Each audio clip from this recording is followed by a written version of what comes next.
ಕಾಲಕ್ಕೆ ಎಲ್ಲೆಲ್ಲಿ ಸಮಸ್ಯೆಗಳಾಗ್ತವೆ ಎಲ್ಲವನ್ನೂ ಕೂಡ ಅರ್ಥ ಮಾಡ್ಕೊಂಡು ಅದನ್ನು ಪರಿಹರಿಸ್ತಾ ಬರ್ತಿದ್ದಾರೆ ಹೇಳಿದ್ರು. ಸೊ ನಾನು ಆಗ್ಲೇ ಹೇಳ್ದಂಗೆ ಅತಿ ಹೆಚ್ಚು ಪತ್ರಕರ್ತರನ್ನ ರಾಜ್ಯಕ್ಕೆ ಕೊಟ್ಟಂತ ಹೆಗ್ಗಳಿಕೆ ಕೋಲಾರ ಜಿಲ್ಲೆಗೆ ಸೇರುತ್ತೆ.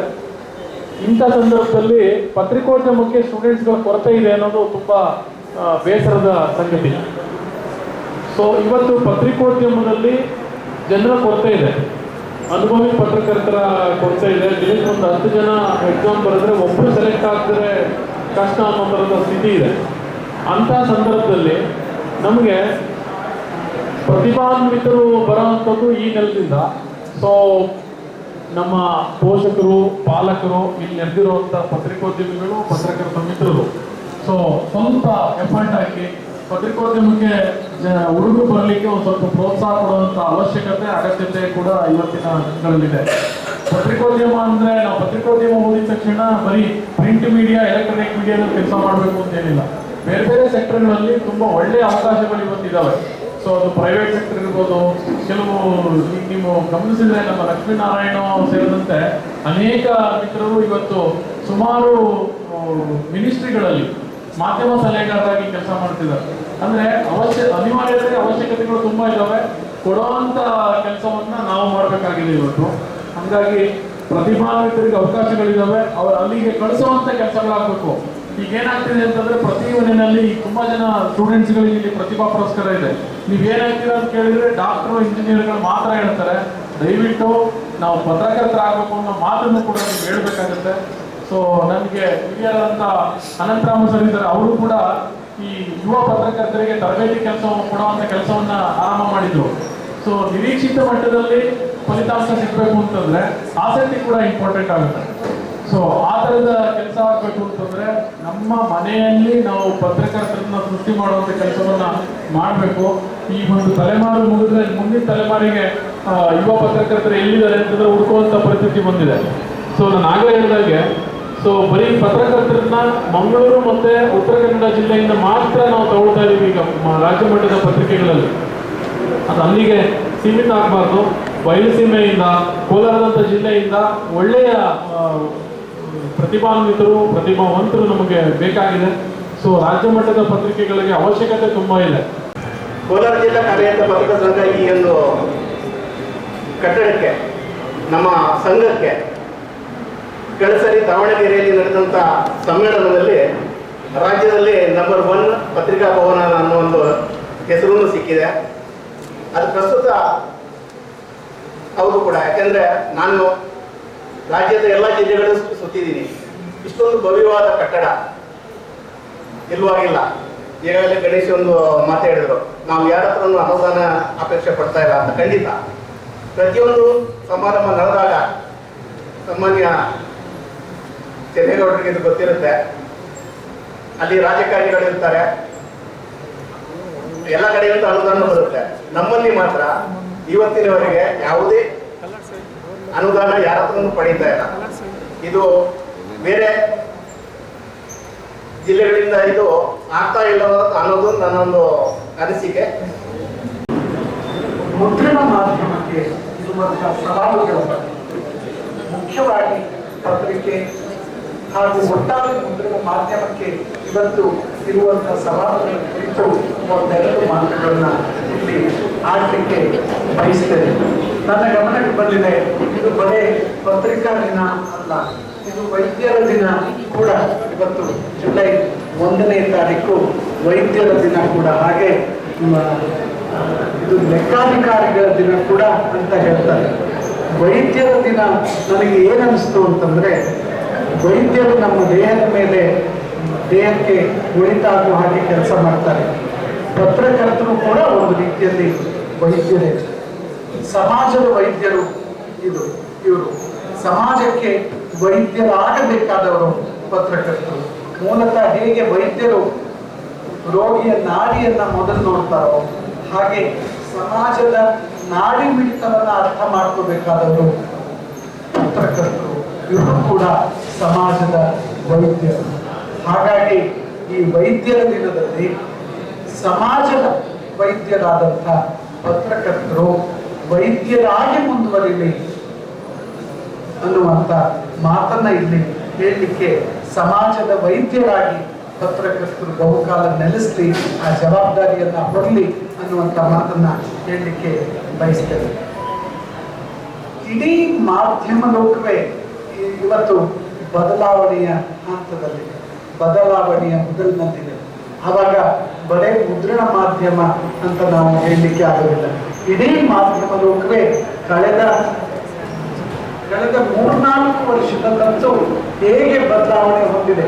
ಇವತ್ತಿನ ಸಾಮಾಜಿಕ ಮಾಧ್ಯಮ ಎನ್ನುವಂಥ ಹೊಸ ಮಾಧ್ಯಮ ಧುರ್ತನೆ ನಮ್ಮ ಎದುರಿಗೆ ಕುಳಿತುಕೊಂಡಾಗುತ್ತೆ. ಇಲ್ಲಿಯವರೆಗೆ ನಾವು ಸಮಾಜದಲ್ಲಿ ಪತ್ರಕರ್ತರು ಹಾಗೂ ಓದುಗರು ಅಂತ ವ್ಯತ್ಯಾಸವನ್ನು ಮಾಡಬಹುದು. ಆದರೆ ಇವತ್ತು ಯಾರು ಪತ್ರಕರ್ತರು ಅನ್ನುವಂಥ ಪ್ರಶ್ನೆ ನಮ್ಮ ಎದುರಿಗೆ ಉಂಟಾಗಿದೆ. ಯಾಕಂತಂದ್ರೆ ಎಲ್ಲರೂ ಪತ್ರಕರ್ತರೆ. ನೀವು ಪತ್ರಿಕೆಯಲ್ಲಿ ಪ್ರಕಟ ಮಾಡದೆ ಹೋದ್ರೆ ಏನಾಯ್ತು, ನಿಮ್ಮ ಹಂಗ ನಮ್ಗೆ ಬೇಡ, ನಂದೇ ಆದಂತ ಒಂದು ಯೂಟ್ಯೂಬ್ ಚಾನಲ್ ಮಾಡ್ತೇನೆ, ನನ್ನದೇ ಆದಂತ ಸಾಮಾಜಿಕ ಮಾಧ್ಯಮದಲ್ಲಿ ಬರೆದುಕೊಳ್ತೇನೆ ಮತ್ತು ಹೆಚ್ಚು ಜನರನ್ನ ತಲುಪ್ತೇನೆ ಅನ್ನುವಂಥ ಸಾಧ್ಯತೆ ಹಾಗೂ ಆ ಒಂದು ಧೈರ್ಯ ಇವತ್ತಿನ ಸಾಮಾಜಿಕರಿಗೆ ಇರುವಾಗ ಯಾರು ಪತ್ರಕರ್ತರು ಅವ್ರನ್ನ ವಿಭಾಗಿಸೋದು ಹೇಗೆ ಅನ್ನುವಂಥ ಪ್ರಶ್ನೆ ನಮ್ಮ ಎದುರಿಗೆ ಎದ್ದಿದೆ.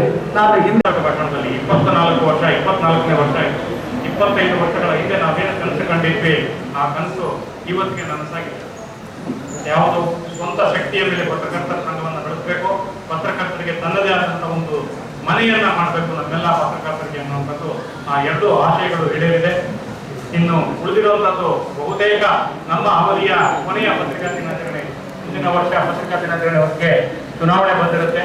ಬರುವಂತ ಪದಾಧಿಕಾರಿಗಳು ಏನು ಈ ಆಶಯವನ್ನು ನಾವು ಇಟ್ಕೊಂಡು 24 ವರ್ಷಗಳಿಂದ ನಾವೇನು ಈ ಆಶಯವನ್ನು ಇಟ್ಕೊಂಡು ಮಾಡಿದ್ವಿ, ಅದೇ ಆಶಯದಲ್ಲಿ ನಮ್ಮ ಹಿರಿಯರು ಡಿ ನಾರಾಯಣ ಸ್ವಾಮಿಗಳಿಂದ ಹಿಡಿದು ಕೃಷ್ಣಸ್ವಾಮಿಗಳು, ನರಸಿಂಹಮೂರ್ತಿಗಳು, ಆರ್ಮುಗಮ್ಮವರು, ಪ್ರಭಾಕರರು, ಪ್ರಹ್ಲಾದ್ ರಾಯರು, ಇವರೆಲ್ಲ ಏನು ಆದರ್ಶಗಳನ್ನ ಇಟ್ಕೊಂಡಿದ್ರು ಆ ಆಶಯಗಳ ಇದರಲ್ಲೇ ನಾವು ಈ ಸಂಘವನ್ನ ಮುಂದುವರ್ಸ್ಕೊಂಡು ಬಂದಿದ್ದೀವಿ. ವೈಯಕ್ತಿಕವಾಗಿ ಕೂಡ ಆತ್ಮಸಾಕ್ಷಿಗೆ ಅನುಗುಣವಾಗಿ ನಾವು 24 ವರ್ಷಗಳಲ್ಲಿ ನಡ್ಕೊಂಡಿದ್ದೀವಿ. ಅದೇ ರೀತಿಯ ಒಗ್ಗಟ್ಟನ್ನ ನಮ್ಮ ಮನ್ನಳ್ಳಿ ಸರ್ ಮತ್ತೆ ಚೆನ್ನೈಗೌಡರು ಕೇಳಿದ್ರು, ಇಲ್ಲಿ ಒಗ್ಗಟ್ಟಿದೆಯಾ ಅಂತ. ಬಹಳ ಒಗ್ಗಟ್ಟಾಗಿದ್ದೀವಿ. ಏನು ಅಂದ್ರೆ ಸರ್, ಒಂದೇ ಪಾಲಿಸಿ ಮಾಡ್ಕೊಂಡಿರೋದು, ಸನ್ಮಾನ ಇರ್ಬೋದು, ಪದಾಧಿಕಾರಿಗಳು ಇರ್ಬೋದು, ಅಥವಾ ಬೇರೆ ಬೇರೆ ಅವಕಾಶ ಇರ್ಬೋದು, ಈ ವರ್ಷ ಸಿಗಲಿಲ್ಲ ಅಂದ್ರೆ ನೆಕ್ಸ್ಟ್ ಇಯರ್ ಸಿಗುತ್ತೆ ಅನ್ನುವಂಥ ಒಂದು ಮನೋಭಾವ ನಮ್ಮ ಎಲ್ಲ 259 ಜನ ಸದಸ್ಯರಲ್ಲೂ ಇರುವಂತದ್ದೇ ನಮ್ಮ ಒಂದು ಈ ಟೀಮ್ ಸ್ಪಿರಿಟ್ಗೆ, ಈ ಒಗ್ಗಟ್ಟಿಗೆ ಕಾರಣ. ಅದನ್ನ ಮುಂದುವರ್ಸ್ಕೊಂಡು ಹೋಗೋಣ. ಮತ್ತೆ ಏನು ಈ ಸಂಘವನ್ನ ಕಳೆದ 25 ವರ್ಷಗಳಿಂದ ನಡೆಸ್ಕೊಂಡು ಬಂದಿದ್ದೀವಿ, ಅದೇ ರೀತಿಯಲ್ಲಿ ಮುಂದುವರಿಸಿಕೊಂಡು ಹೋಗುವಂತ ಜವಾಬ್ದಾರಿ ಕೂಡ ಮುಂದೆ ಬರುವಂತ ತಂಡಕ್ಕೆ ಇರುತ್ತೆ ಅಂತ ಹೇಳ್ತಾ, ಈ ಒಂದು ಸಂದರ್ಭದಲ್ಲಿ ವಾನಳ್ಳಿ ಸರ್ ಒಂದು ಮಾತು ಹೇಳಿದ್ರು, ಪತ್ರಕರ್ತರಿಗೆ ನಮ್ಗೆ ಗೇಟ್ ಕೀಪರ್ಗಳಿದ್ದಾರೆ ಅಂತ, ಕನ್ನಡ ಮುದ್ರಣ ಮಾಧ್ಯಮಕ್ಕೆ ಅಂತ. ಆ ಗೇಟ್ ಕೀಪರ್ಗಳು ಇಡೀ ಪತ್ರಿಕೋದ್ಯಮಕ್ಕೆ ಬೇಕಾಗಿದೆ. ಇಡೀ ಪತ್ರಿಕೋದ್ಯಮಕ್ಕೆ ಆ ಗೇಟ್ ಕೀಪರ್ಗಳ ವ್ಯವಸ್ಥೆ ಬೇಕಾಗಿದೆ. ಆ ಗೇಟ್ ಕೀಪರ್ಗಳು ಇಲ್ಲದೇ ಇರುವಂತಹ ಸಂದರ್ಭದಲ್ಲಿ ಇವತ್ತು ನಾವು ಎಷ್ಟು ಅನಾಹುತಗಳನ್ನ ನೋಡ್ತಾ ಇದ್ವಿ. ಅದು ವೈದ್ಯರ ದಿವಸ, ವೈದ್ಯ ಚಿಕಿತ್ಸೆ ಕೊಟ್ಟು ಎಡವಟ್ಟಾದ್ರೆ ಒಬ್ಬ ಸಾಯ್ತಾನೆ, ಒಬ್ಬ ಕರ್ನಾಟಕ ಗವರ್ಮೆಂಟ್ ಅಕೌಂಟ್ ಮಿಸ್ ಮಾಡಿದ್ರೆ ಒಬ್ಬ ಬಿಸ್ನೆಸ್ ಮ್ಯಾನ್ ಹೋಗ್ತಾನೆ, ಒಬ್ಬ ಇವತ್ತು ವಿಶ್ವ ಅಂಚೆ ದಿನ ಕೂಡ, ಅಂಚೆ ಕಾರ್ಮಿಕರ ದಿನಾಚರಣೆ ಕೂಡ, ಕಾರ್ಮಿಕರ ಅಂಚೆ ಕಾರ್ಮಿಕರಿಗೂ ನಮಗೂ ಅವಿನಾಭಾವ ಸಂಬಂಧ. ಒಂದು ರೀತಿಯಲ್ಲಿ ಅವರು ಅಂಚೆ ಪತ್ರಗಳನ್ನು ತಲುಪುತ್ತಾರೆ, ನಾವು ಸುದ್ದಿಯನ್ನ ಎಲ್ಲಿಂದ ಒಂದ್ ಕಡೆಯಿಂದ ಒಂದ್ ಕಡೆ ಇದು ಮಾಡ್ತೀವಿ. ನಾವೇನಾದ್ರೂ ಎಡವಟ್ಟು ಮಾಡಿದ್ವಿ ಅಂತಂದ್ರೆ ಈ ಸಮಾಜಕ್ಕೆ ಹಾನಿಯಾಗುತ್ತೆ. ಆ ರೀತಿಯ ಹಾನಿಗಳು ಆಗದೇ ಇರುವ ರೀತಿಯಲ್ಲಿ ನಾವು ಕಾರ್ಯನಿರ್ವಹಿಸಿದ್ರೆ ಅದೇ ನಾವು ಈ ಪತ್ರಿಕೋದ್ಯಮಕ್ಕೆ ನಮ್ಮ ವೃತ್ತಿಗೆ ಕೊಡುವಂತ ಒಂದು ಮನ್ನಣೆ ಹೇಳ್ತಾ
ಆಯ್ತಾನೆ ಅಂದ್ರೆ ಮಳೆ ಬರ್ತಾ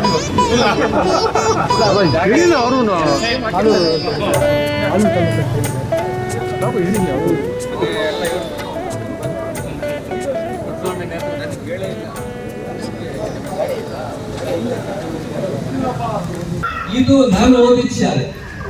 ಎಷ್ಟು ಖುಷಿ ಆಗಿತ್ತಲ್ಲ. ಅಷ್ಟೇ ಎಮ್ಮೆಗಳು ಮಾತ್ರ ಚಿತ್ರ ಬರೋದಿಲ್ಲ.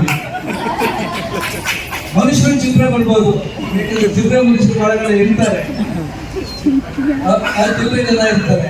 ಎಮ್ಮೆಗಳು ಚಿತ್ರ ಬರ್ತಾ ಇದೆ. ಪಿಕ್ಚರ್ಸ್ ಬಂದು 5 ದಿನ ಲೆಕ್ಕ 3.5 ಬಂದಿದೆ. ಎಷ್ಟೋ ಉತ್ತರ ಹೇಳ್ಬೇಕಲ್ಲ. 3 ಬಿಡ್ತಾರ 3.5 ಎಮ್ಮೆ ಅಂದ್ರೆ ನಾನು ಧೈರ್ಯ ಮಾಡಿ ಸರ್ ಬಂತು ಸರ್ ಉತ್ತರ ಎಷ್ಟು 3 ಎಮ್ಮೆ ಸರ್ ಕರ ಸರ್.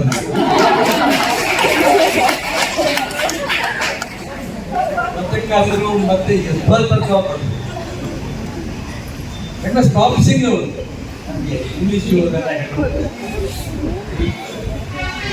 ಅವರು ಕೆಲವು formulas 3rd person singular S ಮಗಾನ ಅಂತ ಒಂದು ಫಾರ್ಮುಲಾ.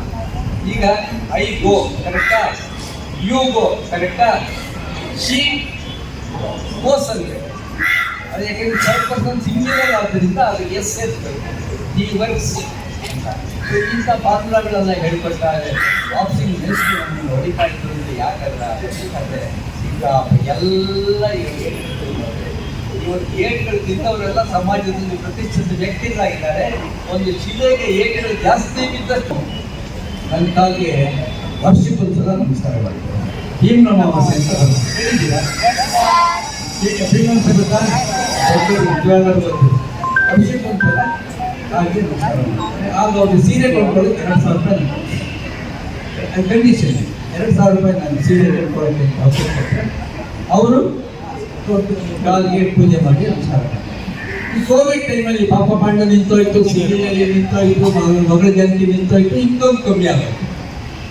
ಆಗ ನಾನು 1,000 ರೂಪಾಯಿ 2,000 ರೂಪಾಯಿ ಯಾವಾಗ ಕೊಡ್ತಾ ಇದ್ದೆ. 1,000 ರೂಪಾಯಿ ಕೊಟ್ಟೆ. ಹಬ್ಬ ಬಂತು, ಹಬ್ಬದ ದಿನ ಮಂಗಳೂರಲ್ಲಿ ತಟ್ಟೆ ತಂದು ನಾನು ಒಂದೇ ಕಾಲಿಗೆ ಪೂಜೆ ಮಾಡಿಲ್ಲ.